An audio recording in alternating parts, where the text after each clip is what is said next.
जरूरी सूचना है आप सभी स्टूडेंट्स के लिए। स्टडी फॉर सिविल सर्विसेज का Android app Google play store में आ चुका है, उसको प्लीज तुरंत इंस्टॉल कर लीजिए। और अगर आप स्टडी फॉर सिविल सर्विसेज के सिर्फ ऐप से कोई भी कोर्स, कोई भी पीडीएफ परचेस करते हैं तो उसमें अप्लाई कूपन, अगर आप ज्ञान सर जो है आप उसमें अप्लाई करते हैं, ये कूपन कोड है, तो उसमें 20% फीस तुरंत माफ हो जाएगी। मतलब 20% डिस्काउंट तुरंत उसमें लग जाएगा। ज्ञान सर लिखना है, नॉर्मली ज्ञान सर स्मॉल लेटर में है सब कुछ, कोई स्पेस नहीं, कोई कॉलम नहीं, सिर्फ ज्ञान सर, GYANSIR। इस तरह से अगर कूपन कोड लगाते हैं आप ऐप में बाई करने से पहले, जो अप्लाई कूपन वाले में आता है, तो 20% का डिस्काउंट तुरंत मिलेगा। वीडियो देखिए। नमस्कार दोस्तों कुछ इंपॉर्टेंट न्यूज है जो आयोग की तरफ से आ रही है, जो आपको जाननी चाहिए।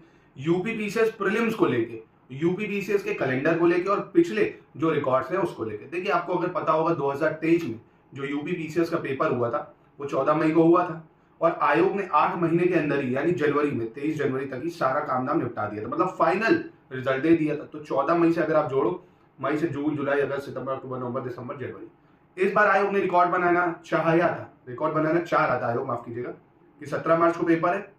8 महीने अगर आप जोड़ो तो मार्च से अप्रैल, मई, जून, जुलाई, अगस्त, सितंबर, अक्टूबर, नवंबर, मतलब उसी साल एग्जाम करा के, उसी साल जैसे 2023 में एग्जाम हुआ तो 2023 में ही रिजल्ट दे दे। मतलब 2024 में एग्जाम कराना था 17 मार्च को, और 2024 में ही रिजल्ट दे दे। पर ये आयोग का जो प्लान था वो फेल होता नजर आ रहा है। कारण आपको पता होगा, 17 मार्च का पेपर, क्या नोटिस आया था कि जुलाई में संभावित है।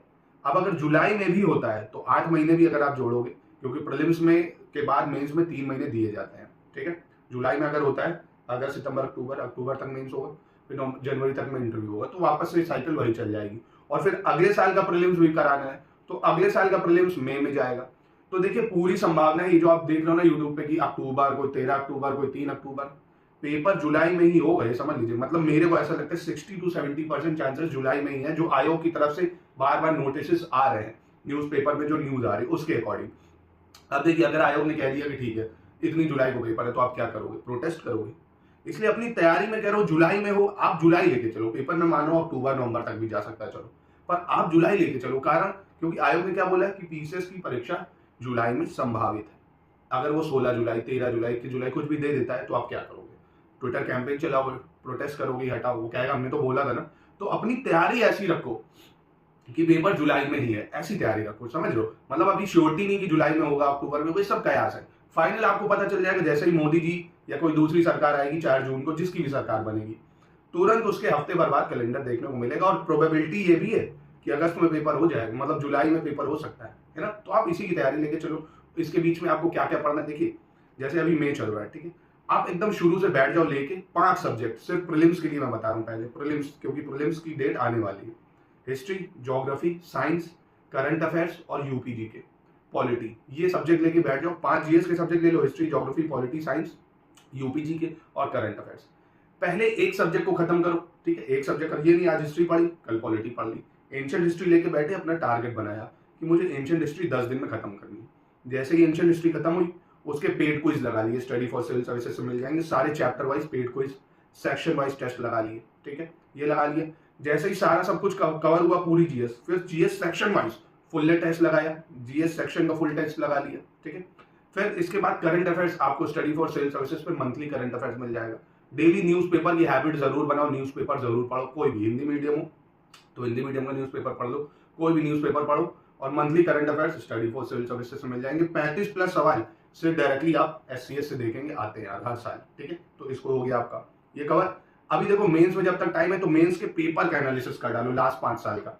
हिंदी जो है, हिंदी में 8 टॉपिक है, गद्यांश आता है, ठीक है, 60 नंबर के गद्यांश आ जाते हैं, मुहावरे, विलोम शब्द, उपसर्ग, प्रत्यय, पत्र लेखन, ये सबको देख डालो। पूरी मेंस की तैयारी हमारी ग्रुप से चल रही है कंप्लीट। आपको हिंदी की इतनी तैयारी करा दी जाएगी, 130 नंबर मेंस में आप आराम से ला सकते हो। फिर जीएस 1 में जो 18 टॉपिक है उसको देखो अच्छे से। जीएस 1 के टॉपिक वाइज नोट्स होने चाहिए आपके, है ना। जैसे उसने बोला है ना कि 1757 से 1858 तक का फेज, फिर पोस्ट इंडिपेंडेंस का फेज, इन सब के आपके पास नोट्स होने चाहिए। नहीं है तो स्टडी फॉर सिविल सर्विसेज से जीएस 1, 2, 3, 4, 5, 6 के टॉपिक वाइज हर टॉपिक के नोट्स ले लो, आराम से उसको पढ़ो, फिर अपने पॉइंट्स में उसको कन्वर्ट कर लो। क्योंकि मेंस में आपको पता होगा 120 वर्ड का आंसर 8 नंबर का है, और 200 वर्ड का आंसर जो आता है वो 12 नंबर का है।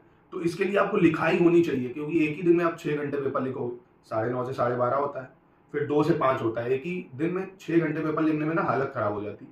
तो अभी से जितना ज्यादा प्रैक्टिस कर सकते हो उतना ज्यादा प्रैक्टिस करो।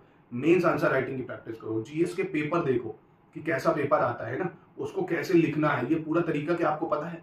अब पूछ रहे हैं जैसे मान लीजिए रोल ऑफ सरदार वल्लभ भाई पटेल है ना, सरदार वल्लभ भाई पटेल का रियासतों को मिलाने में क्या रोल था, तो आप कहीं कुछ और लिख रहे हो ना, तो उसको कैसे लिखना है कि सरदार पटेल ने कैसे जूनागढ़ को, कैसे कश्मीर को, इन सबको मिलाया, ये लिखना है, कितनी रियासतें थी, टाइम लिखना है, और इतने ही शब्दों में लिखना है, शब्द ज्यादा भी नहीं होने चाहिए। तो ये सब हम सिखा देंगे आपको स्टडी फॉर सिविल सर्विसेज से।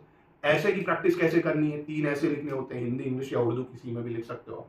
तो ऐसे की प्रैक्टिस कैसे करनी है, कैसे एक अच्छा निबंध लिखना है कि अच्छे से अच्छा स्कोर आप कर सके, ये सब सिखाया जाएगा। आप तो कहने का मतलब है आप जुलाई को पेपर लेके चलो, जुलाई में होना है, तो मई जून चल रहा है, बढ़िया से प्रीलिम्स पे लग जाओ अभी, है ना, प्रीलिम्स पे अच्छे से फोकस करो, टाइम निकाल के आंसर राइटिंग प्रैक्टिस करो। हमारे पूरे ग्रुप चल रहे हैं जिसमें आपको डेली आंसर राइटिंग की प्रैक्टिस कराई जाती है, GS 1 2 3 4 5 6 सारे। तो अच्छे से तैयारी आपकी हो जाएगी। बाकी कोई कमेंट है, कोई डाउट है, कोई सजेशन है, तो आप कमेंट में दे सकते हैं।